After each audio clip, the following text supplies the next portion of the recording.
Marilah kita belajar menghadapi hari esok dengan iman kepada Kristus yang telah menang.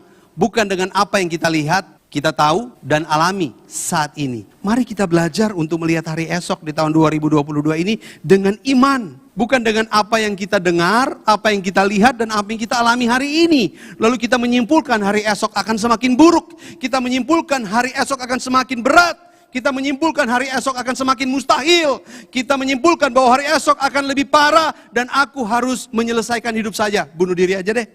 Melihat hari esok yang begitu mengerikan atas dasar penilaian hidup hari ini, itu merupakan sebuah kesalahan. Kita tidak hidup di dalam janji Allah yang kekal, saudara. Kita hidup di dalam janji-janji manusia. Kita hidup di dalam janji-janji dunia ini. Saudara yang saya kasihi, mari kita baca sama-sama. 1, 2, 3.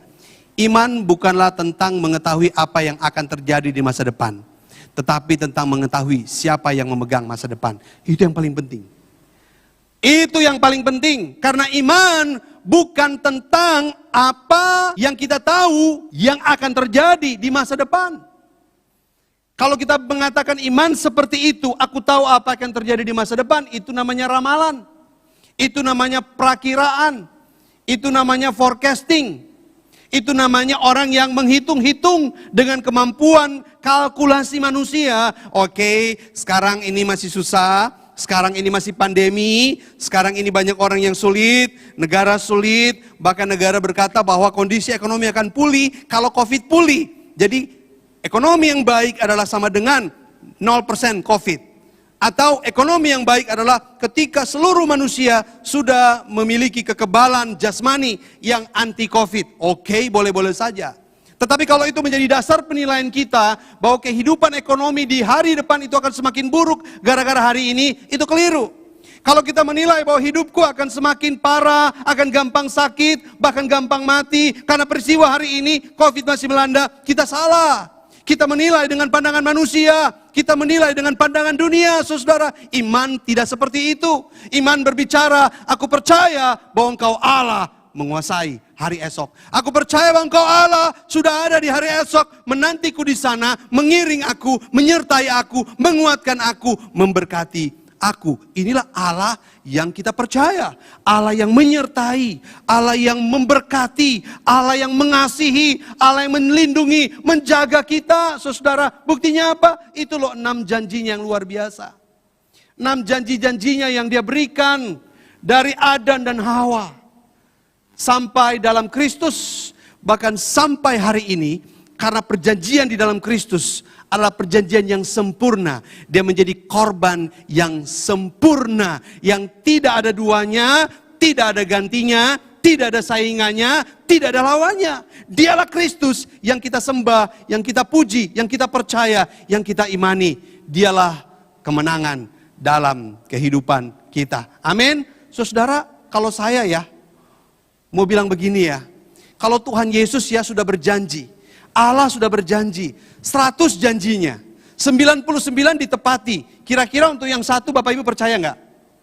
100 dia berjanji, 99 sudah ditepati. Kira-kira saudara punya keyakinan enggak bahwa dia Allah akan menepati 1 janjinya yang terakhir? Bagaimana jawab kita? Saya akan menjawab, percaya bingits.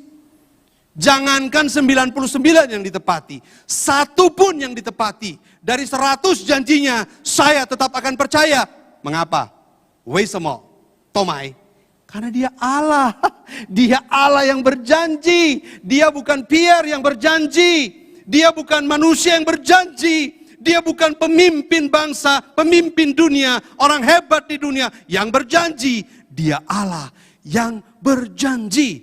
Dia menatap, melihat kita di dalam kekekalan. Satu frame yang kekal yang dia lihat, saudara, bahwa hidupmu dan hidupku, hidup kita semua ada di dalam tangannya. Ia melihat dalam satu bentuk waktu. Ia melihat dalam satu saat dan satu ketika. Kalau kita nggak sanggup, kita cuma bisa lihat hari ini, sekarang, detik ini. Anda cuma bisa lihat saya di sini, setuju? Anda cuma bisa lihat saya di sini dan di gambar ini. Kalau nongol. Tapi di luar pintu udah nggak bisa lihat, saudara. Tapi Allah melihat seluruh zaman. Dari abad ke abad di dalam kekekalannya. Tidak ada hari esok, tidak ada hari kemarin, tidak ada hari ini. Ini bahasa sederhana yang selalu saya katakan tentang kekal itu. Kekal itu tidak ada kemarin, kekal itu tidak ada besok, kekal itu tidak ada hari ini. Yang ada adalah semuanya di dalam satu frame-nya Allah. Dan dia melihat kita ada di sana. Dia tahu kemana kita akan pergi, apa yang akan kita alami. Dia tahu bagaimana akhir hidup kita. Dia tahu bagaimana kita akan bersama-sama dengan dia. Dia tahu bahwa kita akan masuk dalam gerbang kekekalan itu dan disambut olehnya dengan sebuah sambutan yang paling meriah, yang belum pernah kita alami dan rasakan seumur hidup kita. Amin. Apakah ini kurang? Mari bangkit. Tahun 2022 ini bangkit. Amin. Engkau yang belum melayani, mari layani Tuhan. Engkau yang masih belum ikut LCC, mari ikut LCC. Engkau yang masih ragu-ragu mau menjadi CCL, aku bisa nggak jadi CCL? Mari bangkit jadi CCL. Engkau yang berkata, aku nih nggak bisa ngomong, aku nggak bisa bicara, aku bisa jadi BPJ nggak ya? Oh saudara-saudara, jangan menilai dirimu dengan apa yang kau tahu hari ini. Bisa saja hari ini engkau nggak bisa ngomong, bisa saja hari ini mungkin omonganmu belepotan, tapi tahun depan omonganmu seperti omongan presiden. Siapa yang tahu, saudara? Mo nyin ti, tapi ingat, syong ti, itu yang paling penting. Jangan minder, jangan ragu. Aku lonyina, mana bisa aku melayani lagi? Enggak, saudara, mari bangkit layani Tuhan. Amin. Adakah tahun 2022 menjadi tahun kebangkitan kita, menjadi tahun yang membuat kita mau melayani Tuhan, mau semakin mengasihi Tuhan, karena Dia Allah yang sudah berjanji, Ia menepatinya. Ia terus akan memupuk semua yang ada dalam hati kita. Dia akan terus memelihara semua yang ada dalam hidup kita, bahkan Dia akan membuat kita berbuah lebat. Amin. Berbuah lebat di dalam Tuhan. Apakah engkau anak muda? Ayo, jangan khawatir, ikut SMK 123, kasih dirimu dibaptis. Liang saya di dalam Tuhan. Mari setelah engkau dibaptis, setelah engkau ikuti SMK 123, mari layani Tuhan. Ada yang sudah jadi jemaat 10 tahun, belum pernah melayani sekalipun. Oh saudara-saudara, mari hari ini, tahun ini, bangkit melayani. Amin. Kalau dengar melayani, Pak, kerjaan lagi kurang baik Pak, gimana bisa melayani? Oh, pernahkah kita balik? Karena aku melayani, maka Tuhan backup pekerjaanku. Karena aku melayani, maka Tuhan backup keluargaku. Karena aku melayani, maka Tuhan backup hidupku. Jangan dibalik. Tunggu Tuhan backup hidupku. Tunggu Tuhan layani keluargaku. Tunggu Tuhan layani pekerjaan ekonomiku. Tunggu Tuhan pulihkan dan jadikan semua bagus, baru kau layani Tuhan. Ini pikiran yang terbalik. Ini bukan pikiran dan bahkan langkah seorang beriman. Langkah orang beriman adalah, ia tahu kalau dirinya orang yang tidak layak dikasih oleh Allah. Namun Allah sudah mengasihi dia, Allah sudah mati buat dia, Allah sudah datang berjanji dan membuktikan melalui darah yang tercurah itu. Maka bagaimana responku? Responku adalah aku meresponi kasihnya dengan kasih yang ada padaku. Yang itu pun adalah kasih karunia-Nya. Aku mau melayani dia, aku mau mengasihi dia. Aku tahu bahwa dia Allah selalu menuntun hidupku. Seperti yang tadi, anjing aja bisa. Kita cuma manusia biasa, bisa membuat anjing yang gak tahu apa-apa itu bisa jadi hebat. Apalagi dia Tuhan kita. Dia Tuhan kita akan menuntun kita dari langkah yang pertama, kedua, ketiga, dan seterusnya. Amin.